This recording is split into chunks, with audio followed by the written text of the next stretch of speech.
For more than a decade, FTI has strived to become the leader in the aftermarket performance transmission and converter industry. We've joined forces with McLeod driveline components under the leadership of Top Fuel Funny Car pilot Paul Lee, and now have a larger distribution network, more resources, and more power. Come see us in the pits and ask how you can join the FTI family. It's not cheating, it is the competitive edge.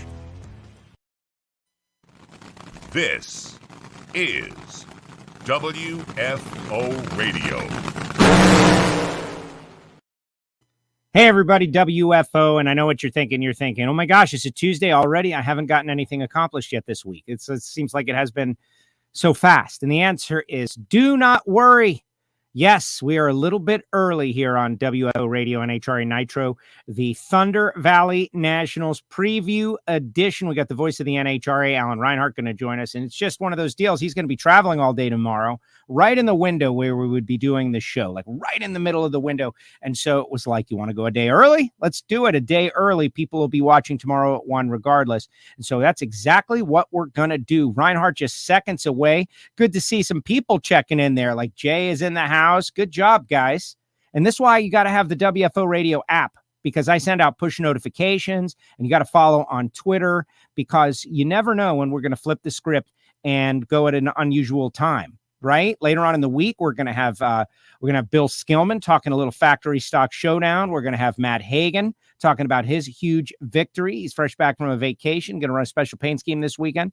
That's all in the future on WFO. WFO Ignition tonight with our Patreon co-hosts going to be on. That's all going to be great. But right now, let me tell you about the people who make it possible for me to go WFO. Just like this, like whenever we're going to do it on Monday, boom, we're doing it. And I'm talking about Phillips Connect.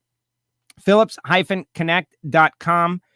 Justin Ashley and his team doing so well. Jim Epler going to be at each race with the technology trailer, educating people in the transportation business that these sensors keep them, their drivers, their loads safer. Phillips-Connect.com. Go to the website to find out more.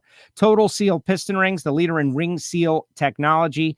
Episode up there now. Dr. Mark Malberg, TotalSeal.com, can help you unlock your hidden horsepower. Go to the website. Find out more information. If you need to order one ring, you can do it. If you get a set of pistons and they came with rings already, you can send them to Total Seal, and they will modify them with their latest, greatest technology. Check them out, TotalSeal.com. VP Racing Fuels and Lubricants and Fuel Additives on board with WFO Radio. Camry Caruso rocking those VP lubricants and has been running so well. Proof of concept, VP Lubricants, and go to vpracingfuels.com to find out more information. And of course, FTI Performance Transmissions and Torque Converters. They've got their own fluid, FTIperformance.com. Check them out. Later on in the show, we'll be telling you about samtech.edu, the School of Automotive Machinists and Technology. Start your education at full speed for those of you who want to be involved in the machining business. Of course, Frank Hawley's Drag Racing School, the Dragster Adventure at frankhawley.com. And Marvin Rodak, I'll tell you about the rare Sumatra coffee that I'm drinking today after we talk to Reinhart. Joining us now, the voice of the NHRA, Alan Reinhardt from a rental car somewhere in America. What's up, AR? How are you? Oh, I was just taking a little day trip, and I kind of get a little bit off schedule, so I apologize for the fact that I didn't just kind of stuck. I went, oh, look what time it is. I got to do this. But all is well. We had a pretty good weekend in Lebanon Valley last weekend, and getting ready to head for Bristol. Absolutely. I'm super excited to be back on the Father's Day weekend. I mean, it's a bummer I don't get to spend the Father's Day weekend with my pop, but he'll be watching on NHRA.TV. So we'll probably end up, like being together for the most part the entire weekend. If you count that, I certainly do. It's been a while, right? It's been a minute since we've been on this Father's Day weekend. No race in 2020. 2021 was late in the year. You got to go back to 2019. And a little stat that I found, you got to go back to 2017 to find a year where Mike Salinas wasn't in the Top Fuel final. This guy has been pretty strong at Bristol. It's interesting with him. There are certain tracks that just he seems to gravitate towards for whatever reason. And was it last year? I guess it was last year that he said he was buying a house out there, right? He Yes. said, he loved the area so much and had made a lot of friends out there, and decided that he needed to have a vacation home out there. So, good on him. He's for whatever reason, his car runs well there. He's got, kind of like Matt Hagan when we go to New England. You can almost just pencil him into the final because for whatever reason the place likes him. And he said he's buying a house in New England too. Like, this guy's buying a house everywhere. And I think he could. I'm not doubting his ability to buy a house everywhere, but I was there when he said, yeah, we're looking around. We really like it here. Talking about Tennessee. I know why. 2017, he run it up to Tony Schumacher. 2018, he run it up to Tony Schumacher. 2019, he beat Steve. 2020 was a pandemic year. And in 2021, he beat Steve in the final round. Again, that is very impressive. And he comes in as the most recent race winner. This guy is on fire right now. Mike Salinas leading the series, 3 wins, tied with Brittany, 30 points out of the lead. A win here, like if he continues with his performances, that would be a huge statement in Top Fuel. He's doing pretty well for a guy that most people last year said, okay, you'll never hear from him again. When the news came out that Alan Johnson was not going to return, there were a lot of people that said, well, that's it for Salinas. That'll be the end of his deal. But, they kept the nucleus of the team together. They brought in Rob Flynn and they've taken over and good for him.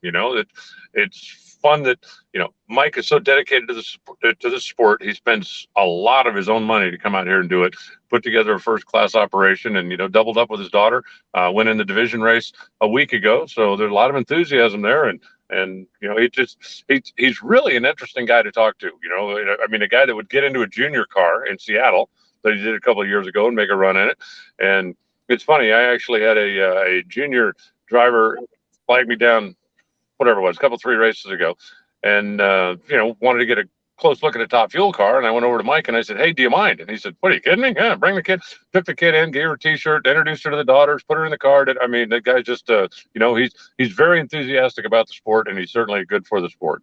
This is what he does for his entertainment and relaxation. And there's all those stories. He was in the press conference last week. We had him on WFO, and then he went and did the press conference. I guess that was Thursday.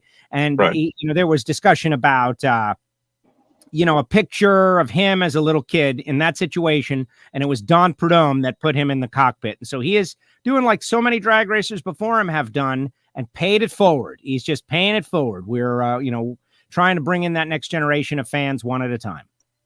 Well, I think everybody that's out there that's over 30 years old remembers when they were the kid on the other side of the ropes. And, I certainly do. And if there's a young fan or somebody that I can help do something, or I can introduce to somebody, or then I'm always willing to try to do it if I can, because again, I remember being a kid on the other side of the ropes. And, so many of the junior racers now have gone on to be in the big cars, whether they're in the pro ranks or whether they're, like Luke Bagacki, Justin Lamb, or Joe Santangelo, those million guys. And they're the same way. If a kid comes over and he's like, excuse me, then they're going to take some extra time. They're going to go out of their way because it wasn't that long ago they were that kid. Yeah, those kids out there, you guys all need to know, like, if we got any kids watching, hopefully your parents have approved you're watching. That's number 1. But number 2, use your kiddom, man. Use it like adults like kids. There's a time, I don't know exactly when it happens, where you become less cute and it doesn't work as well. So use it while you got it, right? When you're like 9, 10, 11, you can pretty much ask for just about anything and you're probably going to get a good hunk of it.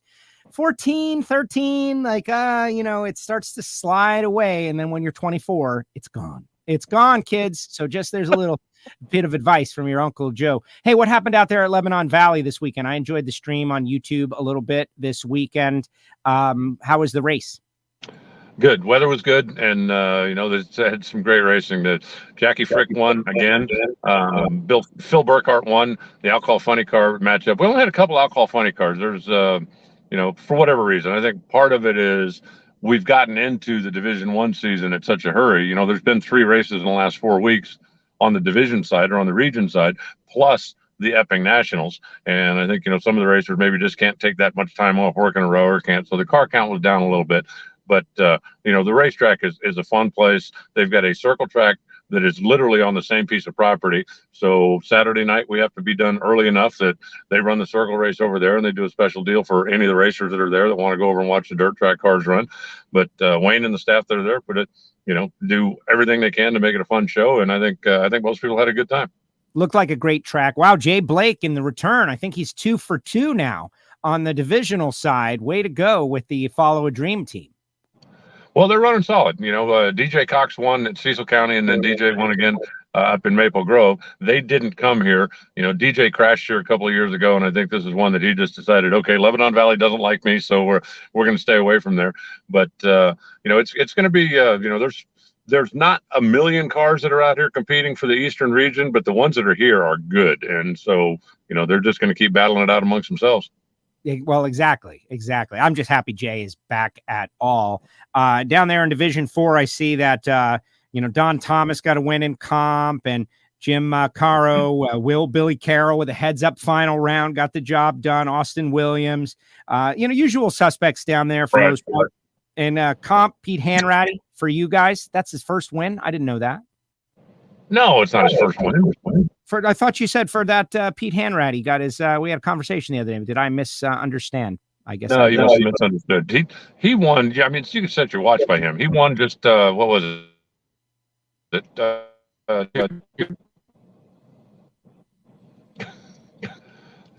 This was his second win. He won one 30 years ago. Oh, okay. So you're funning me. I was like, oh man, I felt like I remember what Reinhart said. 30 years. My goodness, that's a long time. Yeah, and he, hasn't been racing, constantly nonstop the whole time, but he's been kind of dabbling here and there. And, he's got 2 really cool cars, one that he drives, one that his kid drives, but the K-altered and then the K-altered automatic. They're both, in essence, billet 4-cylinders that were made from scratch and little bitty flyweight altereds. And he has spent a lot of time working on the engines, working on the combination, doing the stuff. So it was pretty cool to see him get the win. But you end up, in the final round, he's running Frank Aragona. Right, not exactly a duck. He ran Michelle Costa along the way, which we won the last race that we had out here on the region. And same thing. There wasn't 100 comp cars here, but the ones that were here were all pretty darn good. So it was fun to watch. It was fun to watch the event. Excellent. Great divisional racing in the NHRA. Something to watch over the course of the weekend. And I like it. You can flip on the YouTube, even on my smart TV. Hit the YouTube. One of the things that comes up, NHRA Division 1 racing. Really great stuff. And I appreciate it. All right, let's get back into Thunder Valley Nationals now. It's Father's Day weekend, and this back-to-back leads us to the Western Swing. I like to break the season up into, digestible segments, right? Like, okay, the beginning, how did that go? And that was a little fragmented, right? We had a couple of races, a big break, the internationals, a large break, another break. There's lots of breaks. Not a lot of breaks right now. We've got these 2 races and then out onto the Western Swing. And after the Western Swing, a couple races and then the U.S. Nationals and then the countdown, right? So this segment, I think, is going to tell us a lot. Is it going to be the Brittany Forrest Salinas Torrence show? Is Justin Ashley going to continue his improvement in performance? He did make the final round in New England, won, a couple of hundredths of a second different. And, that race could be, we could be talking a different story right now with Justin with a win. But the players that are on the outside, right? Like the Tony Schumachers and the Leahs and the people who we know they have performance, but they have yet to score a win. Man, the desperation to show what you're capable of. These next 2 races, I think, are going to be. Well, I think so too. And you look at, even Antron is not having the season that he wants. The Coletta cars are starting to show a little bit of signs of life, but they haven't flexed all of their muscle yet. If I'm Brittany and if I'm Mike, and if I'm trying to pile on points as I can. I realize the countdown is going to reset everything, but that the rest of them are coming. So at this point, you might as well enjoy the moment because it's about to get a little bit more difficult as we go through the season. I'm really surprised. Everyone you mentioned, Tony Schumacher, I really thought would have won a race by now. You look at when he was coming in dabbling on a part-time basis, he'd won one. And, Antron's team just still hasn't found whatever that magic click is. Exactly the same thing for Leah. They've had good car at times, great car in qualifying at times, and they either end up in the wrong place at the wrong time, or they end up stubbing their toe a little bit somewhere on Sunday morning, and they just need to figure out a way to fight through that. But there's a lot of really good cars out there that haven't shown their mettle yet. Yes, and it was interesting watching NASCAR yesterday from Sonoma, knowing we'll be going there not long from now, and with Tony on the broadcast, that's kind of a new element, right? Because I don't know, it's a little weird because now we know Tony pretty well, right? He's out there. He's one of the guys hanging out. And also he got a job doing color commentary for NASCAR. And I think he does a great job with, I'll give you an example, right? There's like 3 laps to go. Oh, I don't know where this is coming from. Oh, that's NHRA.com is where that's coming from. An advertisement pops up without my permission. That's okay, NHRA.com. But a couple laps to go, and Daniel Suarez is leading, and Mike Joy is like, oh man, a couple of qualifying style laps, and he's gonna have the win. And Tony's like, well, not really. Chris Buescher needs the qualifying laps. Daniel Suarez needs smooth, consistent laps to bring it home. Buescher needs, and like, to me, that's what everybody wants. Right? It's in the moment, like what exactly is happening. And I think of stuff like that. And I want to try to bring that out myself. Like, all right, that's exactly what is going on with the driver in the moment and the team as well. Not every situation is what it appears to the layman. Well, that's what a color commentator is supposed to do. That's what an analyst is supposed to do, is tell you, take you inside. Watching, when Romo started doing the stuff for the NFL, was fascinating. When they'd come up to the line and you'd go, okay, well, this is a run play because look, this guy's half an inch off the ball and this guy moved to the left, and knowing, because he was so fresh out of that he still knew all of the nuances, all the stuff that was happening out there. And even though Tony hadn't driven a stock car in a few years, he's been still out there driving. And he understands the nuances of, hey, if you're out there with a 3-second lead, this is your mindset. If you're the guy that's 3 seconds back, this is your mindset. If you're the guy that's in 8th and you're just going to go the hell with it and throw caution, this is your mindset, because he's been all of those guys and he's had success doing all of those things. So I think he does a great job with that stuff as well. And I've teased him over the years. The first time that he did one of those, I went to Ligny's down in Daytona. I sent him a text message after it was over with, and I said, look, I'll make you a deal. You stay the hell off of TV and I won't buy a NASCAR Cup team. And he fired back. He said, well, what's it pay to be an NHRA announcer? And I said, not enough. What's it pay to be a cup owner? And he said, not enough. So I thought we had an understanding that he was not going to be like, playing in my pond and I'd stay out of his as well. But I guess as long as he stays on the NASCAR side of the fence, I'm okay with it. Yeah, he also, last weekend had a big weekend out at Eldora. They had the $1 million race and then they had the Dream. And so he has been a busy, busy guy. Yeah. Moving out. And Leah was out there at the race, and so was Mike. Mike Salinas was out there at the race. So it's great. I always love to see drag racers take the opportunity to gain some free coverage, right? Like, you go to where other racers are and be you. Somebody is going to grab and put a mic in your face and a camera in your face and give you the opportunity to talk about NHRA drag racing coming there in a few weeks from now. Won't be that long. So good job by those guys and gal promoting the sport. It's a 30-point lead over Mike, 99 over Steve, 107 over Justin, 243 over Austin Prock. Clay Milliken got his first career win here over Leah. That was huge. Like, one of the best races I've ever been to. Josh Hart, Doug Coletta, Sean Langdon, Tony Schumacher. Then on the outside, Antron, Leah, Doug Foley. Let's remember the rule where if you show up and you make 2 qualifying sessions, you're more than 50% is the way the rule is written. More than 50% of the qualifying sessions. So in this case, if we have 2, if we have 3 sessions, if you make 2, you're good. You will be included in the countdown reset, but you'll just be further back. And that's true for Pro Stock also, correct? Yes, it's true for all. But, I am a big believer that if by the time we get to Indy, if you're in 13th or 14th place, okay, you can be part of the countdown and pretend it's important. But if you haven't figured it out by then, you're not going to jump, you're not going to come to life the last 6 races and make a run at the championship. I just don't see it happening. Does it make you feel better to go, okay, hey, I'm still one of the championship contenders? maybe. But I honestly think that, the real hardcore racers understand it don't matter at that, hey, I finished 11th instead of 12th. Doesn't really make any difference. You look at, guys like Matt Hagan. If he's not the champion, he ain't wearing number 2, number 3, number 4 on the side of his car. And that's the old Don Perdome theory, that if you didn't win a championship, it didn't matter where you finished. And I think most of the hardcore racers really feel that way. If you've never finished in the top 10 and that's a goal, then that's one thing. But for the racers that are out there year in and year out and chasing this thing, I honestly don't see anybody that ends up 12th, 13th, 14th at the end after Indy's over and we reset everything, all of a sudden coming to life and finishing first, second, or third. I just don't see it. No, I agree. I agree with you on that. The debate about, well, a big sponsored car that shows up to every race, should they get to say that they're in the playoff system? You know what? I don't know. I don't think I want to go there, especially not right now and today, because there's just not a lot of there. Like, what are you going to say in the end, though? But for Pro Stock, I find it to be interesting. I agree with you. You're not going to win the championship, but someone who is 12th could go on a run and end up in the top 5. And that would be an interesting scenario. Possible. Yes. Legitimately doable. I'm just not seeing it. I mean, you look at the cars that are out there and, the power level is fairly equal now. Everybody has access to good power. And if you haven't got your combination down, I just don't see you going on a run in the last 5 or 6 races and becoming a serious challenger.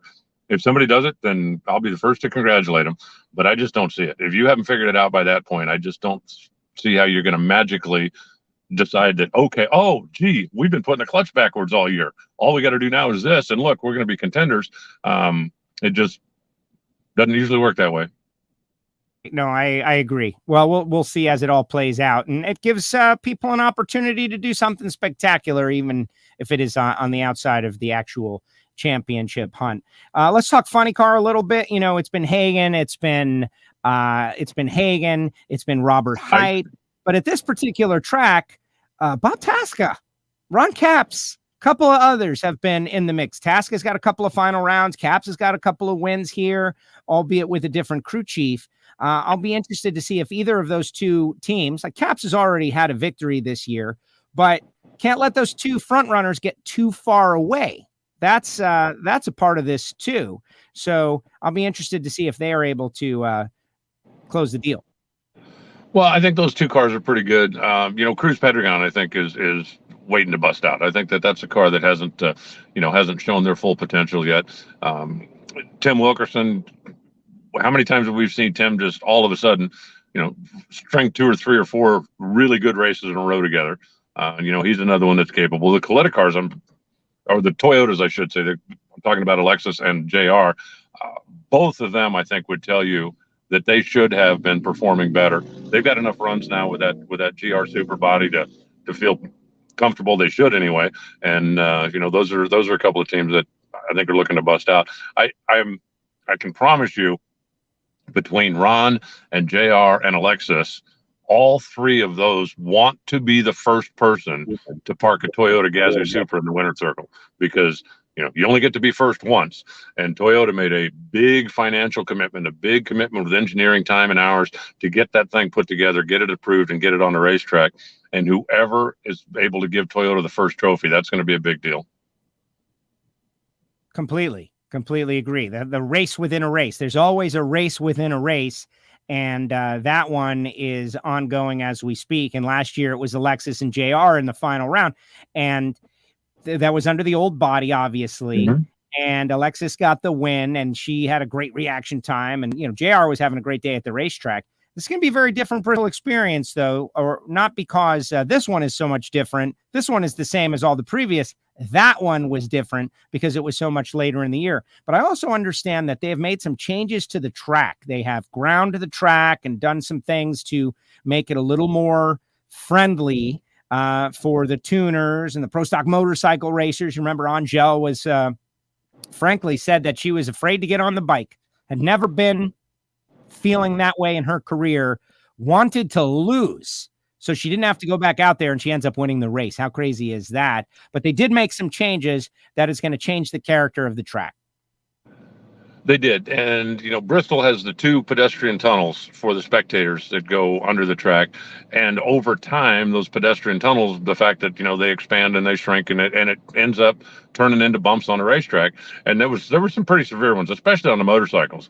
You watch a slow-mo on the motorcycles when they'd come across it and, the front end would just come up out there at 400 feet and carry as it would go up over the tunnels. Kurt Johnson went down there and did some pretty heavy grinding. Now, as I understand it, that was a kind of a preliminary thing. They didn't have time to do the entire track, but they went in there and basically smoothed out the biggest of the bumps. So it's going to be better, but they also have a long-term plan to go in there and do 100% fix on it. So I'm looking forward to it. I know that it always is easier on the tuners, no matter what category you're in, not to have to worry about, do we need to pull power? Do we need to make an adjustment so we don't lose traction going over this bump or going through this dip?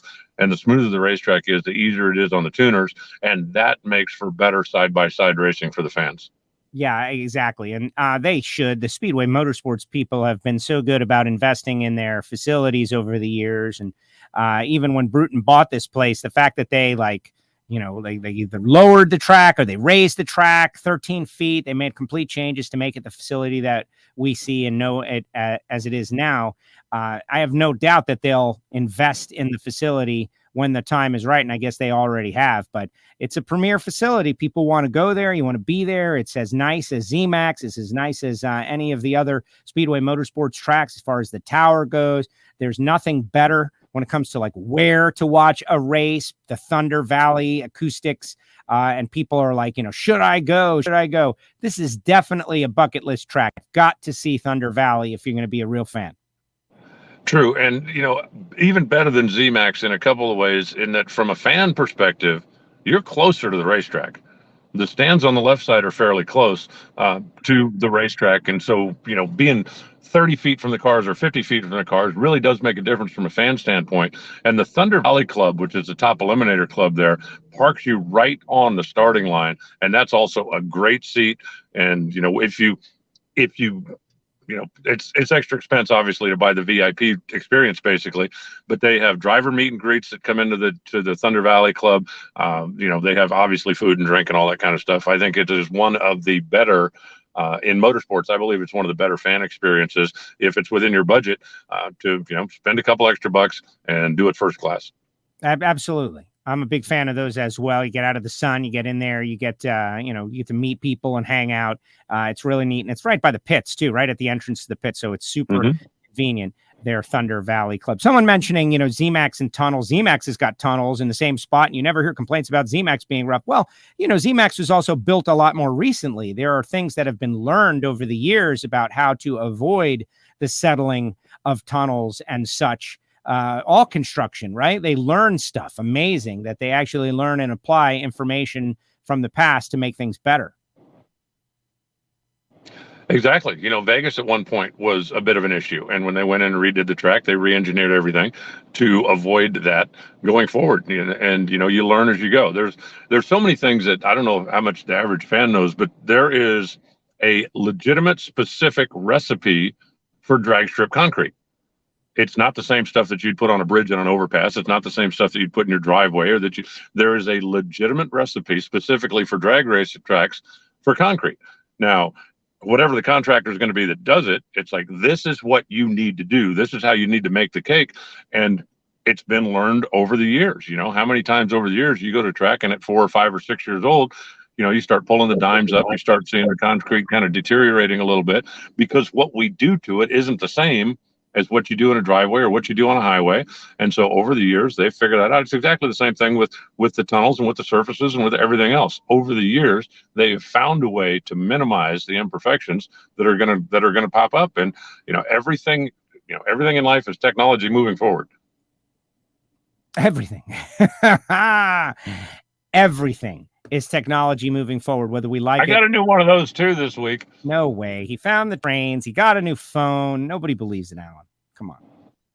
Well, I haven't figured out how to. I'm doing this on like the microphone or speakerphone because for whatever reason, my earbuds that work so well with the old phone, they'll work on a phone call, but they didn't hook up to this. So I guess I got to figure out a way to turn that on. But yeah, you probably have to go into your settings and enable like what's allowed to pick up your Bluetooth. I want to talk about Tim Wilkerson. Wilkerson has not run bad. Wilkerson isn't having like a bad year. Like, what's up with Wilkerson? I was having a conversation with someone on the starting line. I won't say who because I can't remember.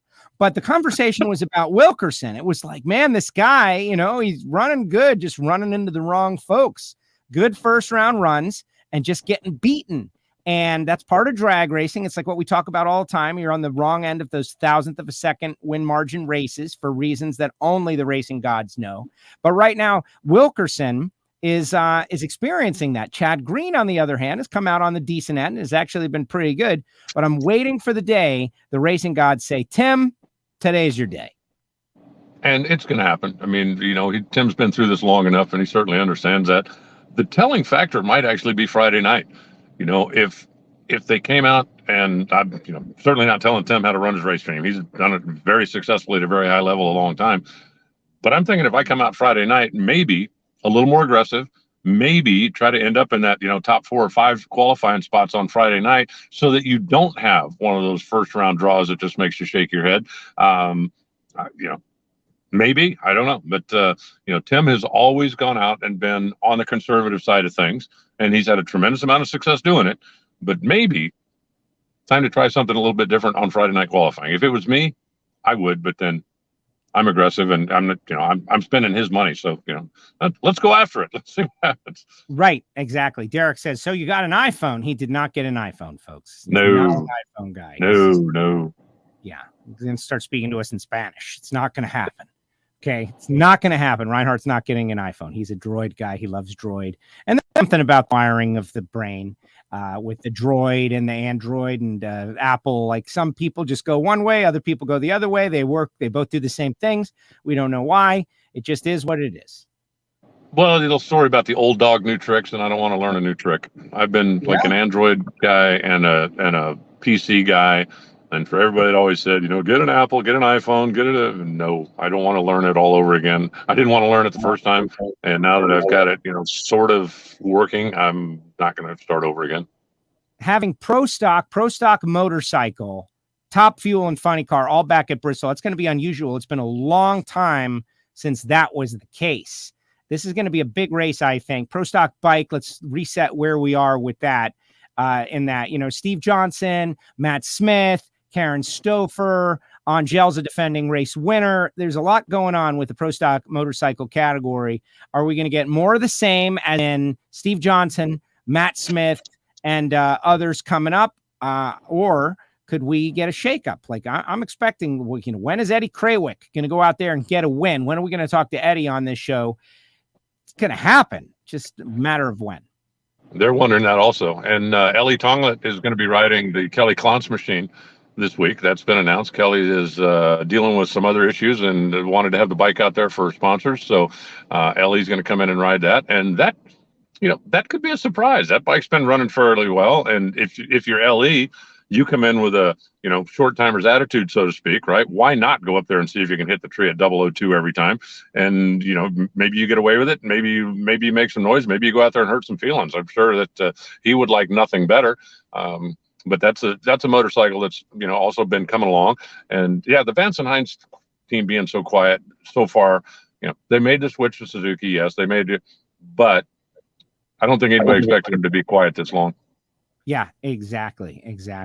Snake going to be inducted into the Legends of Thunder Valley. That's cool. That means Snake's going to be on the property, and I'm excited about that. The race is going to be on Big Fox. I've already put out the beacon to my South Florida community that if you're going to be planning on watching on WSVN 7 Fox here in South Florida, you need to call the station. It's 50-50. If they've got an infomercial that's going to pay them, they're going to run that infomercial instead of the drag racing. But if the race fans get on there and just make a couple of calls and some noise on their Facebook page, WSVN 7 Fox Miami, you can do a better job of ensuring the race be on local television down here. Big market. My dad's going to be watching on NHRA.TV, so ultimately it doesn't matter. But I love the idea that the race is on locally. And so Big Fox, those are always big opportunities. Well, they are. Anytime that a techno nerd like me, or a techno, what would I be? A techno phobic, technophobic. You're afraid of technology. Techno dinosaur like me. Can watch the race. That's good. They're not everybody has whatever in their cable package or whatever this, whatever that. But when everybody that's got a TV can tune in and turn you on, then that's a good thing. So we always get decent numbers on those races, good numbers on those races, simply because there's more reach, and I think it's a big deal to be on the regular network. Absolutely. And this past weekend, I watched Formula One, I watched IndyCar, I watched NASCAR, I watched everything. I watched divisional racing. Our product is our major league product. The Camping World Series is so good. We just got to keep working on trying to bring it to folks out there. Mark wants to know, he's wondering, Mark, what are you wondering about, man? If there's any parts shortages among the pro teams. I guess that's worth thinking about, obviously, but it's definitely a negative thought. What about it though, Alan? Any parts shortages on the pro teams?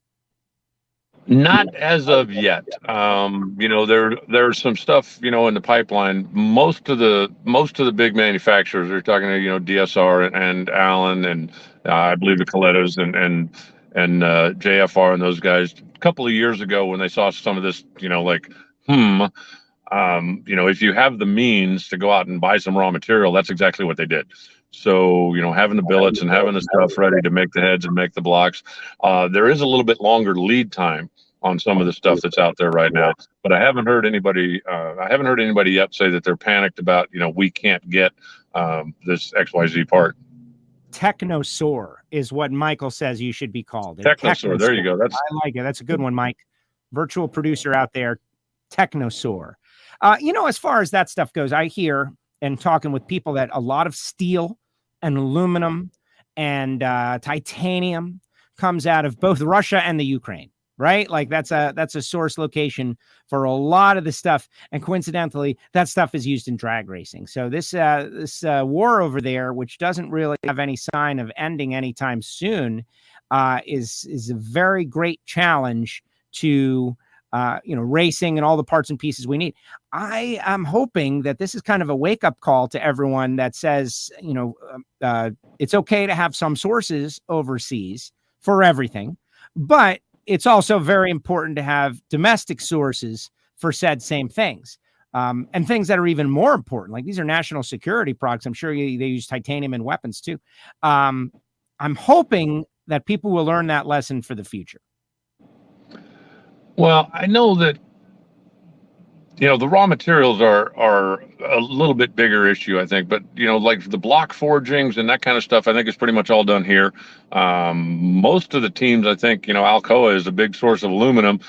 And it's really more them getting the raw material than our guys, needing closer to home sources, from what I'm understanding. But again, I'm also, I am under the impression that the vast majority of the big players that make the parts and do the stuff, saw a couple of years ago the potential when we went into, the COVID shutdown and the other stuff to do a little hoarding and stock up. So as of right now, most of the stuff that I'm hearing is that there isn't anything that's in panic mode at this point. That's great news. Hear that, folks? That's great news. And I haven't heard any racers say that either. I mean, they're in step with what Alan is saying. They've been asked in the media center. A lot of the media center folks are, thinking of those stories like, NHRA in crisis, teams in crisis. Do they have what they need? Yes, we have what we need. Yeah, but do you have it? Yes, we do have it. We have what we need. At very least to get us to the end of this season. But are you sure you have what you need? Yes, we have what we need. And that's great news that will not be a storyline for us drag racing fans, especially. And I start to see questions queuing up in there, Alan, about gas prices and stuff. Folks, listen, this show is an escape from all of that. Yeah, gas prices are higher. They are. And, they go up, they go down. This has been pretty crazy. It's been difficult. But we're going to the drag races this weekend. We're going to Thunder Valley. It's going to be Father's Day weekend. There's going to be a lot of bright-eyed kids there, 5 to 7 years old, with their dads. And that's what it's about. It's about great racing and seeing who goes out there and gets race wins. Factory Stock Showdown also going to be there. I'm scheduled to speak with Bill Skillman. That interview is going to air in our normal time slot tomorrow at 1 o'clock. I'm wondering Ask him what Drew's doing. Yeah, what's up, Drew? The heck are you, Drew? I am going to ask him that. He says Drew's being a dad and he's selling cars. You know, Drew loves selling cars just as much as he loves drag racing. He could still come visit from time to time. I mean, you know, You've forsaken us, Drew. Why? No, that's a good point. But Skillman wins another factory stock showdown race. It's I don't want to say it's going to start to become disinteresting, but people are going to start thinking.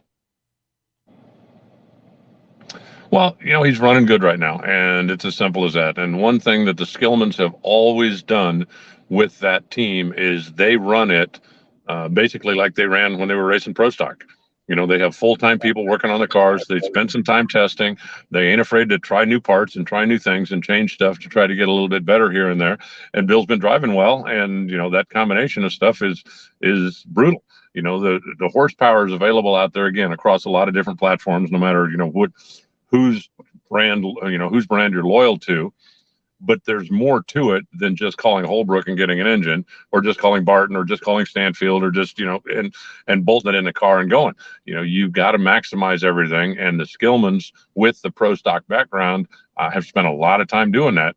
I remember talking with Bill and Drew a number of years ago when, NHRA had made a pulley change on the Fords, and they were kind of up in arms about it. And I'm going, I mean, I get it, right? It's a headache. Your car's faster, and you kind of get, penciled back into the middle of the field.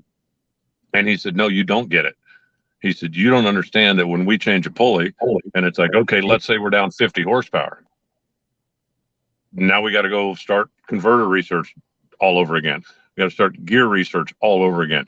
Bigger tire, smaller tire. And I don't mean wide, but diameter, like they use to tune the nitro cars. You can't change gear ratio in a nitro car, but if you need more gear ratio, you put a taller tire on it. And if you need less, you put a smaller tire on it. And those little subtle adjustments make a big difference. And that's what, you always talk about in Pro Stock, and you certainly understand this being such an insider. But the reason that the correction factor is such a big deal in Pro Stock is because if it changes 2 or 3%, that's 25 or 30 horsepower. And so what do? Well, you could just go, okay, well, everybody's down 30 horsepower, let's go. No, that's when you build a new transmission, because if you got 30 less horsepower, you need a little bit more low gear to get the thing moving. You need a little bit better gear through the middle. Maybe you have to change the rear end if it moves far enough, because what you're trying to do is minimize the damage of being down 30 horsepower. And if I make all those changes and you don't, your car is going to slow down 2 or 3 hundredths. My car is going to slow down 1/100 and a half. And all of those little bitty nuances and make a difference. And the Skillmans, because that's the way they run their program, is Pro Stock wise, they have found a lot of little bitty things that add up to bigger things.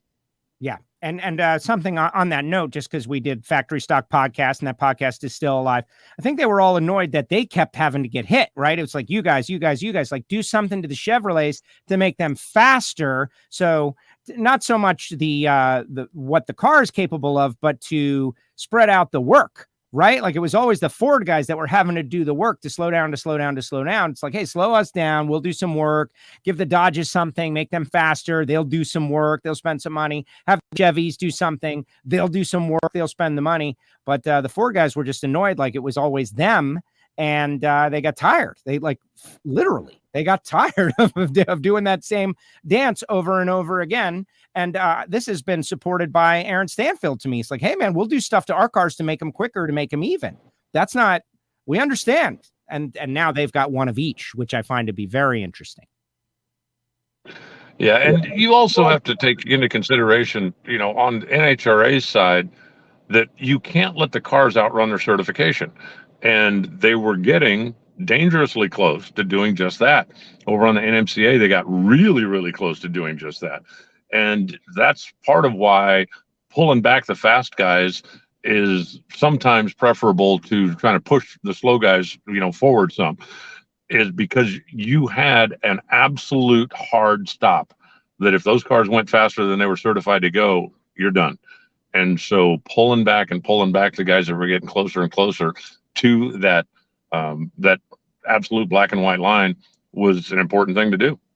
Absolutely. Well, we'll see it all this weekend. Any final thoughts? Any thoughts about Bristol? You know, Tony Christian passed away right after we talked last week. I spent a little time talking a little bit about Tony. There's a lot of great stuff, especially on Competition Plus, about Tony Christian. I always think about, I remember him in Pro Stock, of course.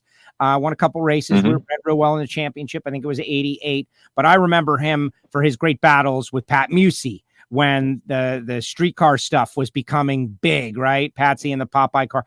And I got to hang with Tony a couple of times doing the Larry Morgan deal. By the way, Larry Morgan on the entry list for Pro Stock this weekend. That'll be fun to see Larry out there. But I just wanted to give you the opportunity if you had anything to say about Tony. Just that it's a shame. And he was a huge personality. I knew him a little bit. I got to know him a little bit when he was racing with the NHRA stuff way back when. Did not know him well, but certainly appreciated the fact that he wasn't afraid to talk a little smack and he wouldn't back down if somebody was throwing it at him, and that he was a really funny guy. He would always find a way to be entertaining and to, draw attention to the category, the stuff that was going on in Pro Stock. His classic, have you thumped a Ford lately line will live in infamy from beating Glidden at wherever it was, Bristol or Darlington or something one time. And he was just that kind of guy. He was, like I said, larger than life personality. I think that, the fastest streetcar stuff probably suited him very well, maybe even better than Pro Stock, simply because the jawing that went back and forth between those guys was part of it. Even back before they had social media and before you could, pick sides on Twitter and do that kind of thing. But, calling out the guys and doing that was a big part of it. And he was absolutely made for that. So, it's a shame that we lost another one, but he certainly won't be forgotten in the annals of drag racing.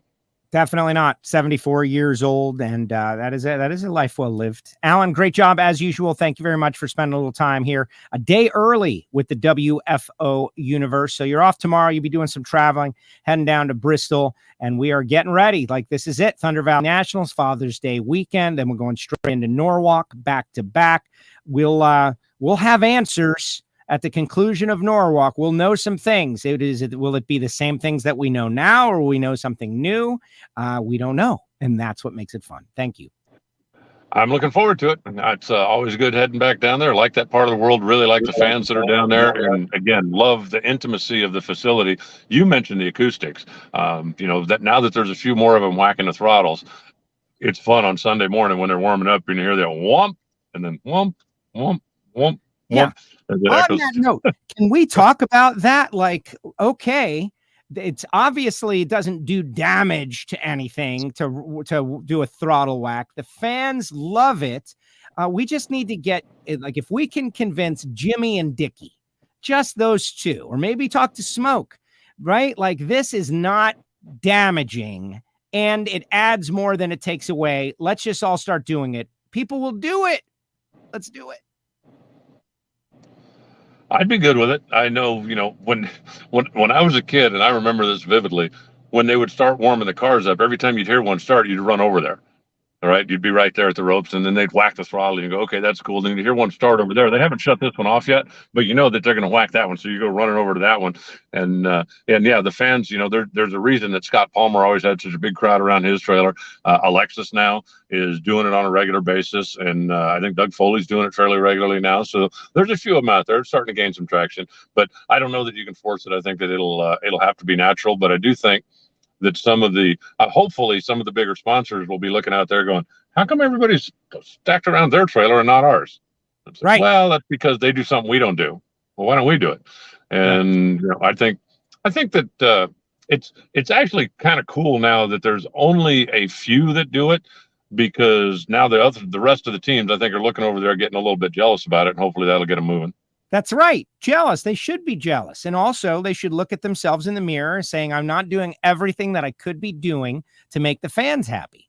It's a simple yes, no question. Are you doing everything you could be doing to make your fans happy and satisfied? The answer is no, we're not. We're definitely not by choice. We're choosing to not make our fans as happy as those other drivers are making their fans. And who wants to say that? I don't. Definitely not. All right, Alan, great job. I'll get you a flag, Joe. You can run up and down the return road in front of the grandstands with the, bring back the whack or whatever. Back the whack, baby. I like it. Or, like maybe Alexis and Palmer are part of the whack pack. I don't know. We'll see. All right, Alan. Great job. Thank you. Safe travels. All right, Joe. We'll talk to you soon. Here he goes. The voice of the NHRA, Alan Reinhardt, joins us each week. Now, this is an old story, the throttle wax, right? And, I am generally positive as opposed to generally negative. But, when they were gone, they were gone. And I understood why they were gone, because nobody wanted to do them, because there was something that they would damage something, right? It would make something worse off, except that was not right. Apparently, there's nothing wrong with it. Like, Dell is doing it. Dell wants to win and has won and has got a fast car. Maybe this can come back. And I've had conversations with a lot of people, the old, like it was referenced in the Bobby Bennett, John DeBartolomeo eulogy column, the conversation that everybody has about, like, how do we make drag racing better? How do we make it better? And bringing back throttle wax is a big part of it. Everybody says that. Right. And so now, like, well, why aren't you doing everything that you could do to make drag racing better? Well, the answer is, it's not necessary. And we just don't feel like it. We don't feel like it. Well, you don't feel like it. No, we don't feel like it. Like it, like I would have to hear, and I'm willing to learn, and I'm open to be educated. So I could tell the people on WFO, like if someone who's a crew chief or assistant crew chief that's in my orbit, or I'm in their orbit, wants to tell me, actually, Joe, by whacking the throttle, it causes damage to the clutch, and that damage can't be reversed because the metal, it changes, or, like whatever you would say. And then I will forward this information to the WFO universe. I will tell everyone, like, no, it can't happen. Like dry hops. Okay. Dry hops. I love dry hops. Dry hops were cool. It really did slow down the program, though, if you think about it. Like the dry hops, this and that, every run taking 5 minutes. Everybody gets set and everything. But when we have our nostalgia cars, like in New England, they did some dry hops, right? And it is pretty cool. But I also can totally understand, based on my motorsports knowledge, why dry hops are not advantageous anymore. Because, you're taking some away, you're using some rubber, you're using some clutch, you're doing, wasting time. Things are getting hotter. You're burning fuel. Makes perfect sense. Okay. I don't need to have dry hops. I don't want the sport to be worse off. But what about the throttle wax in the pits? We're on the track walk. It's Sunday morning. We're doing the track walk, and all of a sudden, whomp, you hear it and it echoes all around like some sort of, T-Rex roaring in the background, and everyone gets excited. There's a feeling, there's an excitement. Not everybody has to do it. Only the teams who want to give max effort for their fans. That's all. It doesn't have to be like, are you doing throttle wax? Yes, I am. Well, you're giving max effort for your fans. That's great. Thank you. Are you guys doing throttle wax? No, we're not. Wow, you're not giving max effort for your, yeah, but we got a reason. Yeah, still doesn't matter. Still doesn't matter. All right, put your comments in the comment section, guys. Monday show, a little shorter than normal, but I'm going to read your comments. But first, I'm going to tell you about the people who make it possible for me to go WFO, like Phillips-Connect. Folks at Phillips Connect have been great. And we are out there learning more about transportation, the transportation industry, phillipsconnect.com. And appreciate Mr. Epler coming on. You definitely got to check out that interview a couple of weeks ago. And it was something special. And VP Racing Fuels, Freddie was on as well. Had a great conversation with Freddie out there in New England. VPRacingFuels.com. Go to their website. Check out the lubricants. Check out the fuel additives. And even the gear, the Man Cave stuff. Pretty cool. VP, one of the most well-known logos in all of motorsports. Total Seal piston rings. We're making that the case also. TotalSeal.com. Ring seal, piston rings. So important to making that hidden horsepower. Did you check out the episode with Dr. Mark Malberg? I highly recommend you do. I think you'll end up a couple of IQ points smarter by the conclusion of it. TotalSeal.com. Definitely check out their site. And FTI Performance Transmissions and Torque Converters. These guys, industry leader for over 10 years. Torque converters, transmission fluid, their own blend, and of course, automatic transmissions. The Power Glide that you find in an 890, 990, or 1090 index car, a staple. Also on the big money bracket racing scene. But top dragster, top sportsman, pro modified automatic transmissions with torque converters. They are an industry leader as well. Go to the website, ftiperformance.com. It is a Paul Lee company, and I'm super excited that Paul Lee will be back. Paul Lee better be back.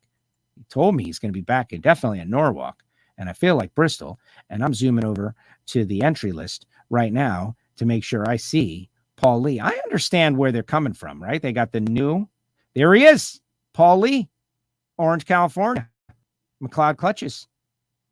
Good deal. Welcome back, Paul Lee, FTI Performance. Also want to tell you about Marvin Rodak and Rodak'sCoffeeandGrills.com. Look, I say it every show, and you're probably like, but I don't want to say you're tired of hearing about it, but why don't you take the Rodak's challenge and order a little coffee and hot sauce and try it out. RODKAS,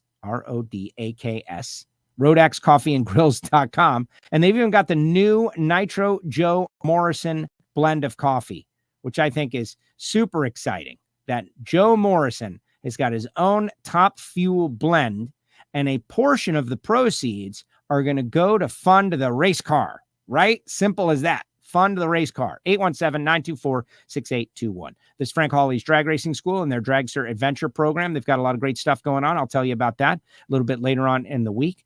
samtech.edu, the School of Automotive Machinists and Technology. And of course, our Patreon co-hosts. These guys are members of the VIP Listener Club. That's what they are. They're members. And they pay. They send money to WFO each month. It's a monthly or a yearly membership. I'm getting ready to send out some stuff to them. And they were like, I thought you were going to send it out over the weekend. It's like, yeah, that's how it goes, man. There was a lot of racing on this weekend. No, just kidding. But the Ignition Show is open to the Patreons to participate in through the chat section. That's just one of the, one of the benefits, the supposed benefits. Patreon.com/WFO radio. All right, let's see what the comments are. Just building up the comments section. So, oh no, the spammers are back. Guys, I've tried everything to get these spammers out. Someone's like, make it subscriber only, and then they won't be able to. I did that. The spammers are everywhere. I saw the spammers watching various shows this weekend. It's just tough stuff. All right, let's see. Is there any tire issue yet, like in World of Outlaws is dealing with, Daniel? See, okay, guys, stop. Put the brakes on the negativity. Are we going to have a problem? Are we going to have a problem? Are we all going to die? Eventually. Yes. Here's the deal. NHRA, like you can't complain about everything, right? NHRA has kept the 3 qualifying session situation in place from prior to the start of this year as a foresight, understanding that these problems would arise. And you may recall early on in the year, a lot of people, they questioned. They said, why don't we go back to 4 qualifying sessions? And this is one of the reasons that NHRA is way ahead on this. Quoting, like the teams, of course they want to race, but we want to make sure everybody's got what they need when it matters the most in the countdown. And so, to my knowledge, no, we don't have those problems and issues. Those are not problems just yet. They're not problems. And until they become problems, they're not problems. And so wondering, oh my gosh, is there going to be a nitro shortage? Is going to be a what if the people can't show up? What if everybody just decides they're bored and they don't want to do it anymore? Like these are all potential things that could maybe happen, but spending a lot of time dealing with them. I went to my first drag race in 1980. In 1981, people talking about inflation and things are more expensive. First of all, what did you expect? Not to get into that, but this is the price of what we've gone through the past couple of years and putting out trillions of dollars into the world and all that PPP money that companies got and everything. Like, where do you think that all is? And people are not working and you can't get the products. It doesn't take a genius to figure out that this was going to be part of what we just experienced. The idea that we were going to go back to exactly the way things were without anything changing, even if it's for a limited amount of time, that was unrealistic. So we're going through it. We're fighting through it. We're going to continue to fight through it like a people and a country of Americans that we are. And that's it. So let's see with this guy. Shortages. Speaking of shortages, during last week's division at Norwalk, they were having a problem getting cups for the ice cream. Now we've got a problem. This is unacceptable. What's going on? I'll bring my own cup, man. Bring your own cup. I'm down. I have my own basin. I can't certify that it's only a pound, unfortunately. Might be a pound and a half. I think we can agree the most memorable win at Bristol was Clay's first win. For me, it was. That's my most memorable win of anybody ever. It was great because, Clay is a friend and a lovable character and a person that went through some horrible thing, a situation that no experience. And to see Clay, I don't want to make it so big, but like return The happy Clay, like, came back. The ray of sun shone down on him. Like, all of the things that happened on that day. Yeah. You know, like, if you believe in, like, divine intervention or all of that, like, there's a argument to be made about that day. And we all kind of were in on it and to watch it. And Clay's stories, all the things associated. That was definitely, it's going to take a lot to knock that off the top of the most special drag racing win that I've ever been around. We're in Oregon, fuel prices up, not staying home. Just wish it wouldn't rain out on the weekend. Exactly. That's the thing. Everyone talks about inflation. This is the highest it's been since 1981. What was I doing in 1981? Dad lit up the fam. We went to the Gator Nationals, drove 6 hours at 55 miles an hour. Think how long it took to get there. Americans are going to do what they want to do. And it's going to cost a little more, and they're going to do it. And you're going to gripe about it. Yeah, man, this is a bummer. But we're doing it. That's my kid running all over the place to listen. The throttle wax. Who is in the whack pack? That's it's kind of a Stern Show thing, the whack pack. This is, nobody, whack has a negative connotation, not a positive connotation. But Palmer's in the whack pack. I guess Alexis and Dell are in the whack pack. Am I trying to make more people join it or less? I don't know. Throttle wax forever. Totally agree. Leverage does a double whack. They're in the whack pack. Nitro Joe. Now it's going to feel like a Tuesday after all day. I'm sorry. Dry hops. Yeah, no, they like, that's one. I get it. Yeah, I know. The Hackastanis. They're everywhere, man. Somehow, like, I just can't believe that there are people who are minding their own business. They're watching a stream about drag racing and they get pulled to the left. Oh, really? Oh, I'll check that out. Great show today. Says Mike Parsons. Right. Techosaur. Technologisaur. I saw where Cruz did one at a school or some other off-track event. Throttle wax. Yeah, that's it. Noah Gordon on Get No Gordon. He has pretty good stuff. He's adding to this drag racing events. Okay. I'll check it out. Wednesday night at Portland. Here we come. Yeah, Dragster Jeff has been out on this like world tour bracket racing thing. What's funny is like I block the user and it doesn't work. Tell us on Ignition. Here we come. Portland. WFO and throttle wax forever, says Jay. Thank you, Jay. Good show today. Really bummed I won't be able to race the mile highs. Maybe we'll show up and spectate. What do you mean, maybe? See, that's a little bit of a beef I have about racers. Like, if I can't be doing exactly what I want to be doing as in driving, and I'm just using you as an example, Jeff. I know you got a health issue. Come hang out anyway. Your presence is appreciated. Something can be taken from it, like a network connection that you might make with a potential sponsor or a potential opportunity. Nothing going to happen sitting at home. Mile highs have 4 qualifying round schedules, 2 of which are at nighttime. All right. So much ugly crying, all the teams cheering for him. So many signs. Yeah, there were many, many signs. Many signs. My first visit to Bristol was fall 74. I can't even imagine what it was like back then. I spent a lot of time thinking about like, wow, this is what it was. And, maps, right? Finding places with maps. NHRA is very proactive. We continue to see the best season ever. I think we do, Scott. NHRA gets, any leadership, not just NHRA, any leadership, anybody that's in charge get lambasted when things go wrong or off the record, but get zero when things go well, or when they plan for something. Oh, you guys planned for this? Yes, we planned for it. You planned for it and it's going well? Yes, it is. And there's no like story that gets written. Like these guys planned for this and it is going as they planned and it is also going pretty well. Like that is never a story. Now, whose fault is that, right? Is it because you won't read it? Like positive news story. Screw that. I don't want to watch that. I want to see what's negative. I don't know. But that is definitely part of our landscape right now. That's part of the media landscape is that people are not into that. Like people who were charged with doing the right thing, planned ahead and the right thing, and it's going pretty well. That story, that you could apply it to a lot of stuff out there. Not everything is going poorly. There's stuff that's going well, but they don't write that story. That story doesn't get written. People don't, they're not into it. Remember when Austin Coyle told John Force to stop the long burnouts? Man, I remember being at the 1,000-foot and Force did a burnout like to where I was at the Gator Nationals. And it's unfortunate, but Is that also why he went on to win so many championships? But I remember, and Dean Scusa and everybody with the long burnouts. That's why they have so many fans. Like John Force has more fans than anybody else because of those long burnouts. And it's like you're the announcer, right? And a guy does, like Jim Dunn and Jim Campbell do their burnout, and you have 11 seconds to talk about them. And John Force back in the day does a burnout to 1,100 feet, and you've got 3 minutes to talk about them. And it's just, that's why I always coach drivers when I do any, media coaching that I do. Like, what is the answer to this question?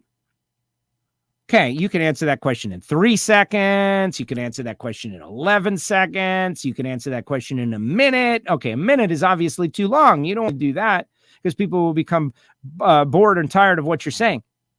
But definitely use the 20 to 30 seconds that they're giving you. Don't leave it on the table. That's not a good idea. My first Nitro experience was Night of Fire and Thunder at Bandimere 1980. Wow. Clay did one at Edelbrock headquarters last week. Word is it broke a window on the building, says John. Let's just make it reality. They broke the windows of the building. Funny, when Coyle stopped long burnouts after he operated the long burnout King Chi-Town Hustler. Yeah, well, it was a different goal back then. The match race funny cars were designed. Well, was it a different goal or was it not a different goal? And that is a great debate that we could have. Match race funny cars were in there to put on a show, and there was maybe a 2 out of 3, and it was a match race, but your prime directive was to make the fans happy, was the prime directive. And so you did a long burnout. That's what you did. You did a long burnout. The prime directive was to make the fans happy, and you did a long burnout. Now what's the prime directive? Win races. Win races. I could argue that making the fans happy is still a pretty important part of it. But I also understand, the burnouts aren't short. There are people that do, 200-foot, 300-foot burnouts. I think they're just about right. Jim Dunn has Jim Campbell do like a very short, minor burnout. I understand why. But I think of all the things that we lost, the throttle wax is the most bang for the buck, is what I would say. All right, guys, that's going to do it. Things will always change. Right. The Buddha says nothing is permanent. All right, guys, thank you so much. Appreciate you. And we'll be on tomorrow. It'll be pre-recorded with Bill Skillman, Factory Stock Podcast. Then on Wednesday, we are going to have Matt Hagan, going to be back at it again. We're going to speak with Matt, and it will be good. Appreciate all of you. Thank you so much. Thanks to the sponsors, and we'll see you next time right here on WFO Radio.